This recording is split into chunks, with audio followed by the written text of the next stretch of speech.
Ndërkohë, Keti sot ka pasur edhe seanca të tjera, zhvilluar në apel seanca për Francesco Becchetin, i dënuar mos gaboj me 17 vite burg.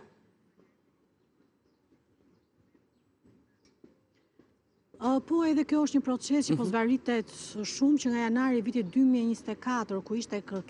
ishte seanca e pare parashikuar në gjykatën e apelit të jurisdiksionit të përgjithshëm për çështjen Begheti, janë seancat të tëra që zvariten në numër, janë 20 seanca që janë zvaritur. Shkak kanë qenë avokatët e zotit Begheti, të cilët janë ata që janë drejtuar dhe gjykatës së apelit duke kërkuar pafajësi, kanë qenë kërkesa të shumta të bëra nga ana e tyre, por më shumti janë kërkesat për t'i vënë në dispozicion audio të seancave që janë zhvilluar në gjykatën e shkallës pare. Njëjta kërkesë u bë dhe ditën e sotme dhe trupi gjykues pasi e pranoi kërkesën, u tërhoq për vendim e pranoi kërkesën, u lakoi deri në datën 12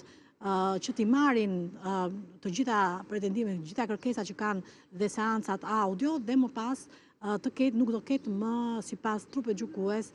tolerime për kërkesat të tjera, pasi ato duhet të ishin bërë, duhet të bëhen gjatë këtyre seancave. Është një nga seancat, një nga proceset që po zvarritet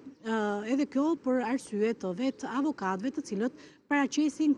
kërkesa të shumta, të cilat janë kryesisht përjashtime ose dhe kërkesa të marrjes të zvënies në dispozicion të seancave audio në gjykatën e shkallës parë. Siç dihet, ai është dënuar me 17 vite burg, ndërkohë që vendimi merr formë të prerë në momentin kur do të shprehet edhe gjykata e apelit të jurisdiksionit të përgjithshëm në Tiranë. Faleminderit Keti Banushi për gjitha këto informacione që na përcolle në këtë raportim të drejtë për drejtë.